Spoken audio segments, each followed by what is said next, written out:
and his cold Herculean gifts. Spider-Man's controlled and Batman with his fist. And clearly I don't see myself upon that list. She said, where'd you wanna go? How much you wanna risk? I'm not looking for somebody with some superhuman gifts, some superhero, some. There comes a time when a person gets tired of explaining, when they realize how much energy they invested or wasted trying to be understood, how much they tolerated, how much they allowed just to keep the peace. Then one day, they choose themselves. They protect their time, they protect their energy, they stop involving themselves in things that no longer give them peace. And suddenly people say, you've changed. Yes, you change, but not for the worse. You change for peace. You change for growth and self-respect. And sometimes, those kind of change is necessary. Good afternoon, magandang araw at magandang tanghali ng linggo sa inyong lahat. Welcome back to the episode 22, part 4 of February series on respect and boundaries. Before we talk deeper to the main topic, I would like to welcome you to JMC series, your daily source of wisdom, motivation, and financial growth. Here, we believe that success starts with the right mindset and wealth begins with the right knowledge. So, if you are ready to take charge of your life, unlock your potential, not just a financial freedom, but a wiser and stronger you, hit that subscribe button and turn on the notification bell for more upcoming exciting episode. And of course, join our growing community of dreamers and doers. So we are not just a dreamer, we are doer. And for the previous episode, take a look the podcast playlist here in Gina M. Kalinog YouTube channel. Today, we will close this series with something powerful that often misunderstood to talk about: silent boundaries. Not all boundaries need confrontation. Not all boundaries need announcement.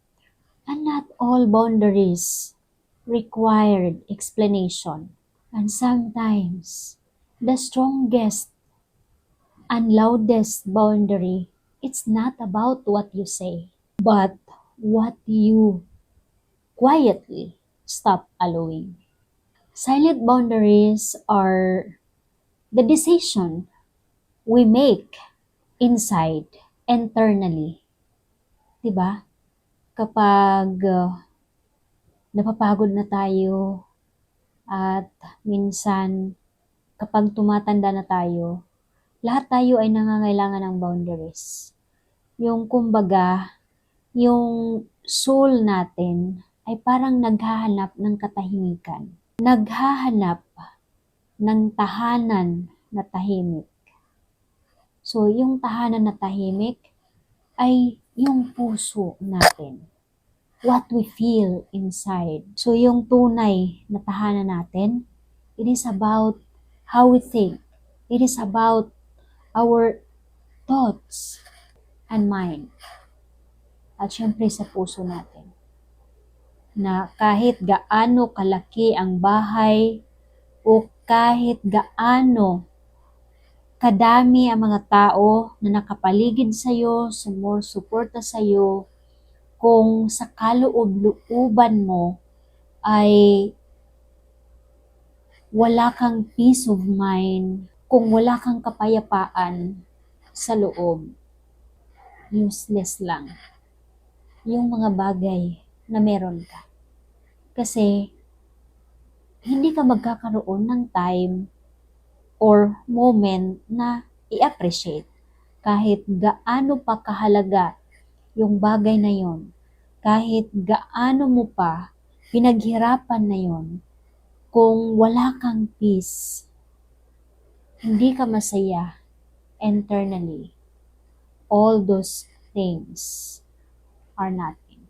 It's about decisions and the adjustment you make without drama. Kapag tumatanda na tayo, ayaw na natin ng drama. Gusto natin practical na magbibigay ng peace sa atin. The distance you created without tolerated. So, di ba? So, kapag kailangan natin ng peace inside, kumbaga, hindi kailangan mag-sacrifice. Hindi kailangan na pahirapan yung sarili para magkaroon ka lang ng peace. Di ba? So, ang pagkakaroon ng peace ay hindi yan pinipilit. It's willingness. Kung kailan ka willing to have a peace, willing to change. This episode, it is about maturity. It is about choosing peace without winning an argument. It is about protecting your peace without needing validation. Di ba? Kapag tumatanda na tayo, kapag tumatanda na ang tao, kahit maling-mali na yung sinasabi ng mga tao nasa paligid, sinasabi niya, oo, tama ka. Kasi ayaw na nilang makipag-argue. Yung iba naman, walang response, tahimik na lang. Kasi alam nila walang mapupuntahan yung mga discussion. Now, let's talk about the power of silent boundaries. What are the silent boundaries? Silent boundaries are internal decisions that shape your behavior without public declaration.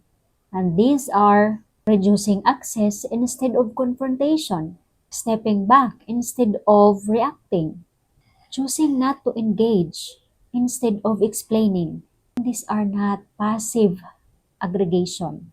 They are intentional self-respect or self-protection. We have 5 most important lessons about silent boundaries. First, not every boundary needs an announcement. Sometimes people think or we think boundary sounds like, I will not tolerate this.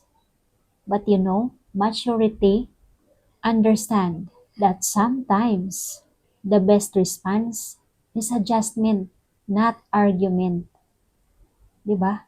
Minsan, yung tayo na lang ang mag-a-adjust. Yung tayo na lang ang lalayo o dumistansya. Kasi napaka-expensive ng peace ng tao. Expensive ang peace ng tao na hindi kaya bilhin. Diba? Example, instead of confronting the repeated negativity, you simply stop sharing your personal life, your personal update. What's your plan? Diba? What is your goals? So you have to protect that gems of yours. Minsan, yung mga mata at bibig ng ibang tao ay napakadelikado. When you know your plan, your choice ay makakatulong sa'yo as long as na hindi magpapahamak sa family mo, sa ibang tao, it's better na don't share. Do it in silence. You don't need to explain to them every shift you access. So, di ba? So, hindi mo kailangan mag-explain sa kanila kung bakit yun ang napili mo. Kaya, Kung may plano ka, do it in silence. Stop sharing. You have to know kung sino yung kailangan mo lang pag-sharean. Kasi may mga tao na mag-share ka, you want to share, but the ending, it leads to the argument, to fight. So, it's not healthy. It's not worth it to share to those person. Diba? Pangalawa, peace is more important than being understood. There will be moment explaining yourself, then it creates more conflict. Diba? You explain your side. You explain your decision, why you choose that decision. But the ending, the situation, it's become harder. It leads to misunderstanding. It leads to fight. Diba? Because you shared too much. Silent boundaries allow you to protect yourself without entering unnecessary debates. Diba? So, hindi kailangan mag-debate. Hindi kailangan mapagdebate para maintindihan ka lang. Diba? Yung kahit i-explain mo pa, kahit makipag-debate ka pa, kung talagang hindi ka niya maintindihan, so, why share? Diba? Your lesson, not everyone needs to understand your boundary just to be valid. You don't need to please people to understand you, because silence is more peaceful than explaining to person who doesn't understand, who never been experienced those situations. Because sometimes people, they just want to talk, they just want attention, they just want to comment, but when the situation, it happened to them, when they get a problem, they don't know how to solve. Diba? So some people, they just talk, judge, criticize. Diba? Kasi, they just want attention. So you don't need to put yourself in those situation na magdi-drain lang sa'yo. Kung alam mo yung magpapasaya sa'yo, mag-i-improve sa'yo, do it. Do it without announcement. Kasi minsan, kapag napangunahan ng announcement, yung hakbang na gagawin mo, I will tell you frankly, hindi yan susurvive. Hindi yan magtatagal. Mapapanghinaan ka ng loob at hindi mo na itutuloy. Kasi hindi na healthy yung situation, kasi marami nang nakakaalam, maraming nagtatanong, bakit hindi ka pa nagsimula? Bakit yan ang pinili mo? Diba? So, iba-iba yung opinion. Kaya whatever you want to do, whatever action, plan, do it in silence. Stop sharing. Stop sharing your updates in life. Just surprise them, the result. That's it. So, pangatlo or third, distance is a boundary. You don't have to cut people off dramatically.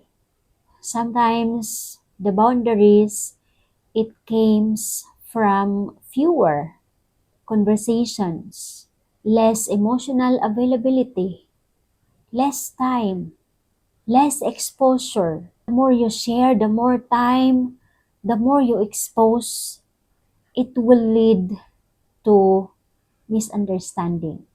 It will lead into trouble. Diba? So, much better, kahit sa sabong na gusto mo nang i-share, you have to decide. Think before you share. Diba? So, the lesson, space, the boundary, is not punishment, it is protection. 4. Your energy is your responsibility.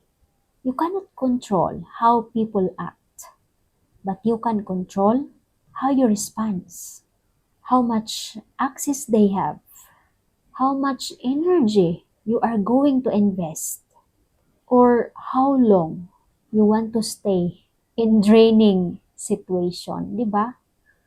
So, the lesson is protecting yourself or energy is a self-respect in action. Hindi mo kailangan mag-guilty kung mas pipiliin mo yung boundaries, yung katahimikan. Minsan, yun talaga ang necessary, lalong-lalo na kung mas lalong nagdi-drain sa'yo. Kaya kailangan mong piliin ang sarili mo. You have to come home with yourself. And 5, growth often becomes quiet. As you mature, as we mature, the boundaries, it become less reactive and more intentional. 'Di ba? Kasi minsan, hindi talaga natin maiiwasan kapag nasa 30s na tayo. Nasa 30s na ang tao. Masusurprise ka na lang na bakit wala ka nang gana lumabas, gusto mo na lang sa bahay, yung mas gusto mo na lang mag-focus sa gagawin mo, at parang naglalak ka na. So, yun ang simula ng silent boundaries. When you start choosing yourself. And then, you no longer to argue just to prove your point. You no longer over-explain just to justify your decisions. You just simply adjust. You just simply stop sharing. Diba? Those moments are very powerful. Yung lesson talaga, silence is sometimes the loudest boundary. Diba? Yung minsan, hindi ka na gaganahan makipag-usap. Diba?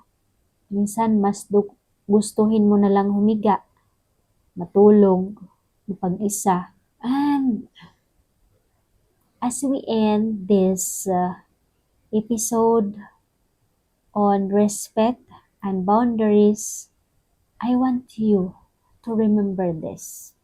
You don't need to fight every battle. You don't have to correct every misunderstanding. And you don't have to announce every boundary. Because sometimes growth looks like silence. And sometimes strength looks like stepping back. And sometimes the most powerful statement you can make is the behavior you change quietly. So respect is not demanded, boundaries are not performed, they are alive. If this message reasonable to you, if you believe that silence is the strength and what matter is choosing peace over pressure, if yes, support the podcast by subscribing, liking, and comment your insight. And share this episode because your engagement, it helps this message to reach more people who are silently struggling to protect their peace.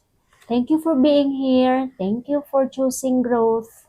And remember, sometimes the strongest boundary is the quiet one. So you have to be quiet. Silence.